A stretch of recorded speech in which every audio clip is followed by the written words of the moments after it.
सावलिया सेठ की जय।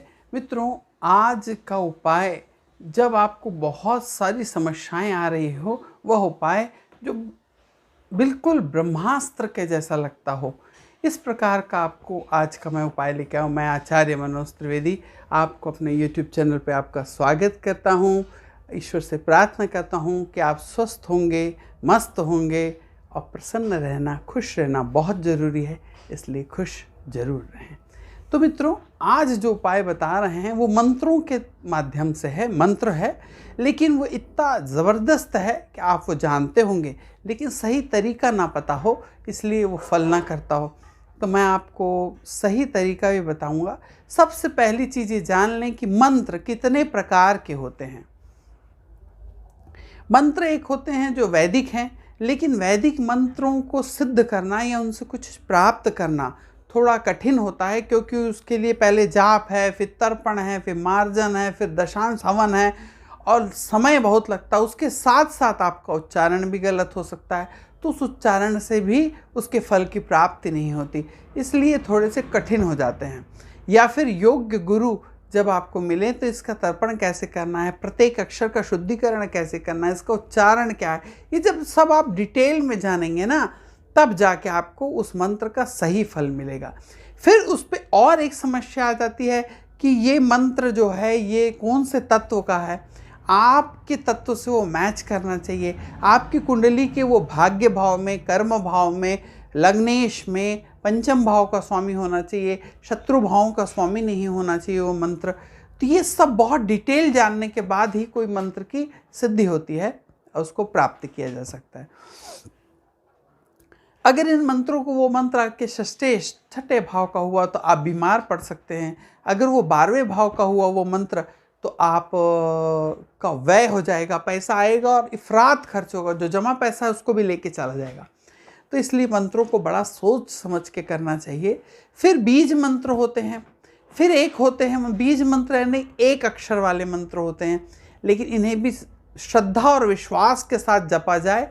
और सही कुछ मंत्र ऐसे होते हैं जो स्वयं सिद्ध होते हैं, अर्थात उनकी ऊर्जा ऐसी होती है कि जो बहुत ज़्यादा बहुत जल्दी से हमको प्राप्त हो सकती है। तो और वो एक अक्षरी सिंगल डिजिट के रहते हैं, सिंगल अंक के अंक बोल रहा हूँ, एक शब्द के रहते हैं। जैसे हमने इसके पहले आपको क्लिम मंत्र का बताया था। तो इस प्रकार के जो मंत्र है ये यूनिवर्सल है, सबके लिए फ़ायदा करते हैं, क्योंकि वो पंचभूतों को अपने अंडर में रखते हैं, पंचभूत उससे जुड़े होते हैं, उसमें तत्व देखने की ज़रूरत नहीं होती। फिर तीसरे मंत्र जो आ जाते हैं वो होते हैं तांत्रोक्त मंत्र होते हैं। जो तांत्रोक्त मंत्र होते हैं मित्रों, उसमें भी पूरे बीज मंत्र लगे रहते हैं। जैसे शनि का मंत्र है, राहु का मंत्र है, गुरु का मंत्र है, ओम ग्राम ग्रीम ग्रौम सह गुरुवे नमः, ओम प्राम प्रीम प्रौः सह शनिश्चराय नमः। ये मंत्र बहुत जल्दी फायदा करते हैं, लेकिन ये दो धारी तलवार है। दो धारी तलवार का मतलब इसके आगे की ओर भी चलती है और पीछे की ओर भी चलती है। अगर आपको इसके उच्चारण में गलती हो गई तो ये पीछे की ओर चल के आपको ही नुकसान कर सकती है, और ये आगे की ओर चलेगी तो आपके कष्टों को काटेगी। फिर एक मंत्र जो होते हैं वो माला मंत्र होते हैं, जो बहुत लंबे होते हैं, लेकिन उनको भी सिद्ध करना, एक एक शब्द को सही तरीके से बोलना, ये भी बड़ा कठिन हो जाता है। उनको याद रखना बोलते बोलते इधर उधर हो जाता है। फिर एक मंत्र होते हैं जो साबर मंत्र होते हैं। साबर मंत्र होते हैं जो बहुत सरल अवधी भाषा में, यानी लोक बोलचाल की भाषा में उनको बोला जाता है, और बोलचाल की भाषा रहती है और उसके साथ साथ इतनी सरल होती है कि कोई भी व्यक्ति उस पर गलती करने की गुंजाइश बहुत कम होती है। लेकिन साबर जो मंत्र होते हैं ये बहुत पावरफुल होते हैं, लेकिन इन मंत्रों को में एक खासियत होती है कि हम जिस देव के लिए, मान लीजिए अगर हमने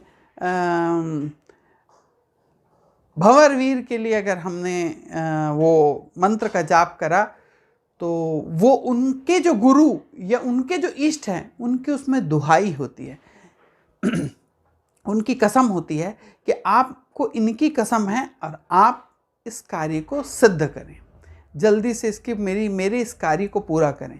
आज जो मैं मंत्र आपको बताने जा रहा हूँ ये भगवान हनुमान जी से संबंधित है। हो सकता है कि ये मंत्र आप जानते हो, लेकिन सही तरीका, मैंने जैसे आपको कहा, या तो कोई गुरु हो आपके जो आपको सही तरीका बताए, या ऐसा कोई योग पात्र से आप जान लें, या जैसे हम लोग हमारे चैनल जैसे अच्छे जो चैनल्स हैं जिसमें आपको सही तरीका बताया जाए।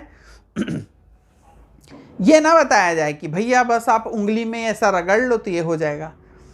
तो क्योंकि सबके लिए यूनिवर्सल उपाय, जैसे हम आपको पहले स्वर्ण अंक और विशेष उपचार जो बताते थे, उपाय विशेष बताते थे, वो वैसे ही थे कि यूनिवर्सल जो सबके लिए फ़ायदा करे, वैसे अंक होते थे और वैसे उपाय होते थे जो सबको फ़ायदा करते हैं, किसी के लिए हानिकारक नहीं है। तो ये जो मैं आज आपको उपाय बता रहा हूँ, ये हनुमान जी का, ये भी यूनिवर्सल है। और चूंकि बहुत ही सरल भाषा में लिखा गया है, आप इसे जान भी सकते हैं, सुना भी हो इसके बारे में, लेकिन सही तरीका या कैसे करना है, कितने बार करना है, यह न जानने, यानी जानकारी का सही अभाव होने के कारण वो आपको उसके कार्य की सिद्धि नहीं होती। ये प्रयोग जब आप बहुत दुश्मनों से घिर जाएं, कुछ रास्ता ना समझ में आ रहा हो, आपको ऐसा लग रहा हो कि भाई साहब बस अब तो हम गए, तब आप इसका प्रयोग कर सकते हैं।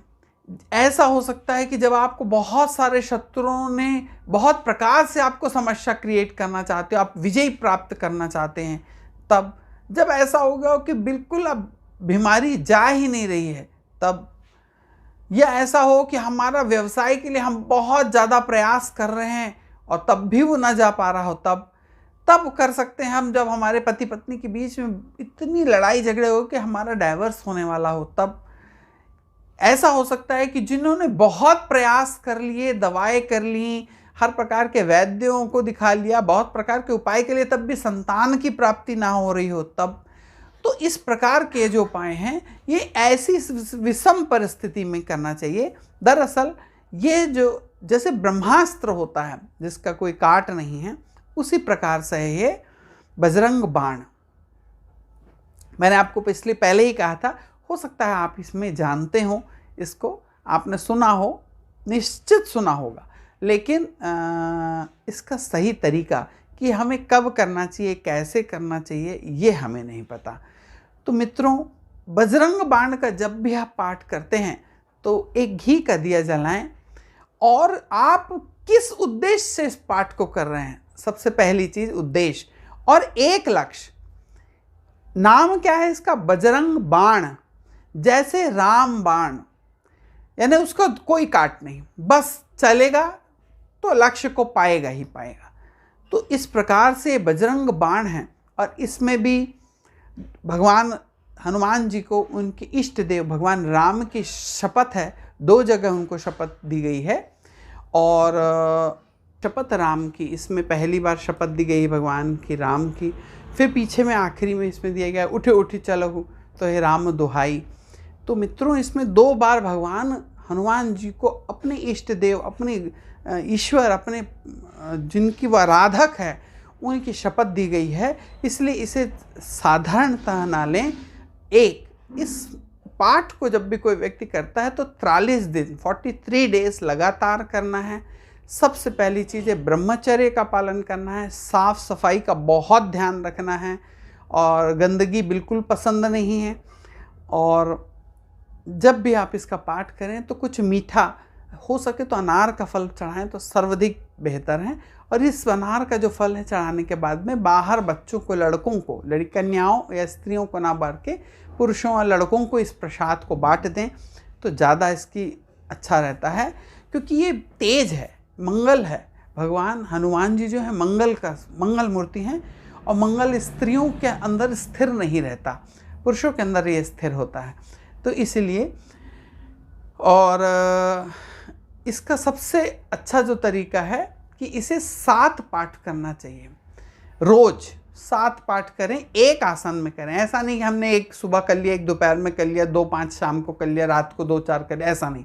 एक बार बैठ के 7 पाठ करें।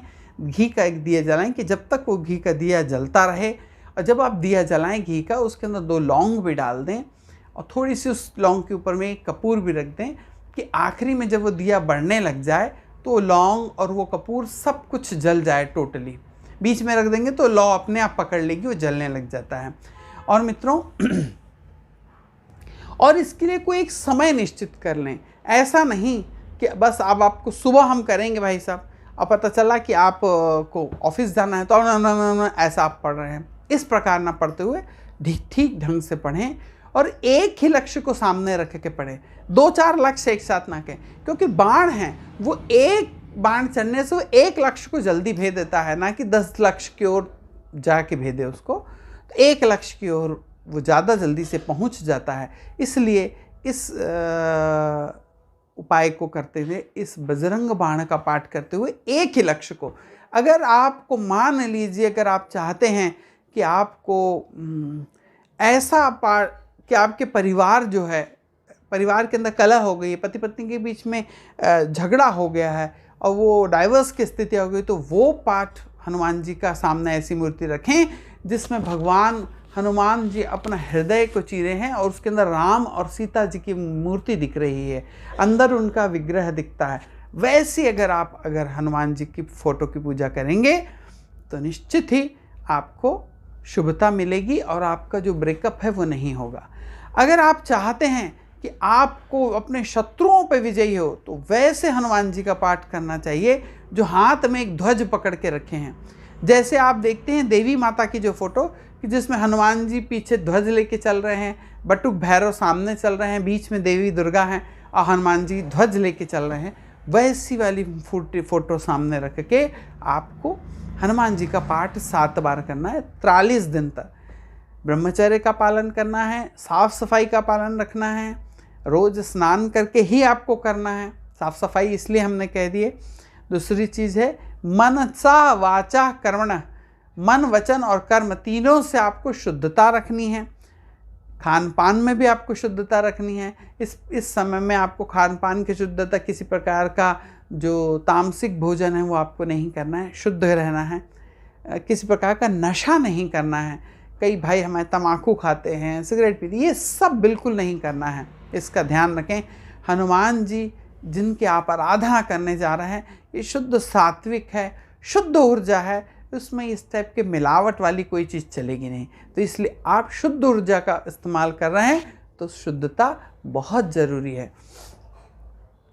अगर आप चाहते हैं कोई बीमारी के लिए फाइट करना चाहते हैं कि मेरे बीमारी से मैं जूझ रहा है मेरा बच्चा, बेटा या वो स्वयं आप, और उससे निकलना चाहते हैं, तो जिसमें हनुमान जी मृत संजीवनी बूटी लेने गए थे, वो पहाड़ लेके उड़ रहे थे, वह वाली फ़ोटो रख के आपको पूजा करनी है। अगर आपके घर में वास्तु दोष हो, ऐसा वास्तु दोष कि जो आपको समझ ही नहीं आ रहा है, हर तरफ से आप करने के बावजूद भी वास्तु का पूरा फल ना मिल रहा हो, तो आप पंचमुखी हनुमान जी की फ़ोटो सामने रख के और आप उसका अनुष्ठान और जाप कर सकते हैं। मित्रों, अलग अलग है जिसमें आपको केवल कोई प्रशासनिक सेवा में अगर आप फाइट करना चाहते हैं और चाहते हैं कि आपको प्रशासनिक सेवा में आपको विजय मिले, आपको यश मिले, तो वह हनुमान जी की फ़ोटो आपको रखनी जिसमें हनुमान जी ने अपना गदा नीचे रखे हुए हैं। गदा वो पकड़े नहीं हैं, गदा नीचे रख दिए हैं और आशीर्वाद मुद्रा में बैठे हैं और भगवान का चिंतन कर रहे हैं और आशीर्वाद मुद्रा में आप वो बैठे हैं। ऐसे अगर आप हनुमान जी का अगर आप पाठ करेंगे तो बहुत यश की प्राप्ति होती है। कभी ऐसा होता है कि हम घर में उतनी साफ़ सफाई नहीं, छोटे बच्चे हैं, कभी कुछ जूठा कर देते हैं, गिरा देते हैं, इस टाइप का हम साफ़ सफाई नहीं कर पा रहे हैं, तो आप अगर आप सर्विसमैन हैं, आप सर्विस कर रहे हैं और परेशान हैं और अगर इसका प्रयोग करना चाहते हैं तो आप मंदिर में शाम के समय जब आप अपने कार्य से वापस आ जाएं, कार्य से नहा धो के साफ़ कपड़े पहन के हनुमान जी का पास में कोई मंदिर हो वहाँ बैठकर आप पाठ करें। वहाँ पे सिद्ध मूर्ति आपकी प्राण प्रतिष्ठित रखी ही हुई है, कोई ज़्यादा वहाँ शुद्धता बनी ही हुई है, आसन अपना ले जाएं, बैठ के पाठ करें। लेकिन जब भी आप हनुमान बाण का बजरंग बाण का पाठ करते हैं तो लाल रंग से लिखी हुई वो बुक हो तो ज़्यादा बेहतर है, थोड़ी बड़ी हो कि जिसमें आपको स्ट्रेन ना पड़े। तो मित्रों, इस प्रकार के जो भाव लेके जब आप पाठ हनुमान जी का करते हैं, इस बाण का प्रयोग करते हैं हनुमान जी के बाण का, तो समझ लें कि आपके कार्य की सिद्धि जरूर होगी। और मित्रों, अभी तक आपने मेरे चैनल को सब्सक्राइब न करा है तो सब्सक्राइब कर लीजिए, इसे शेयर करिए। मेरे दोनों चैनलों को सब्सक्राइब करें, आचार्य मनोज त्रिवेदी और ब्रिज राजरानी त्रिवेदी। और मित्रों, लाइक करिए, नीचे में जय श्री राम लिखिए, कम से कम इसी बहाने राम नाम तो निकलेगा मुँह से। जय श्री राम लिखें। और मित्रों, इसी शुभ भावना के साथ राधे राधे।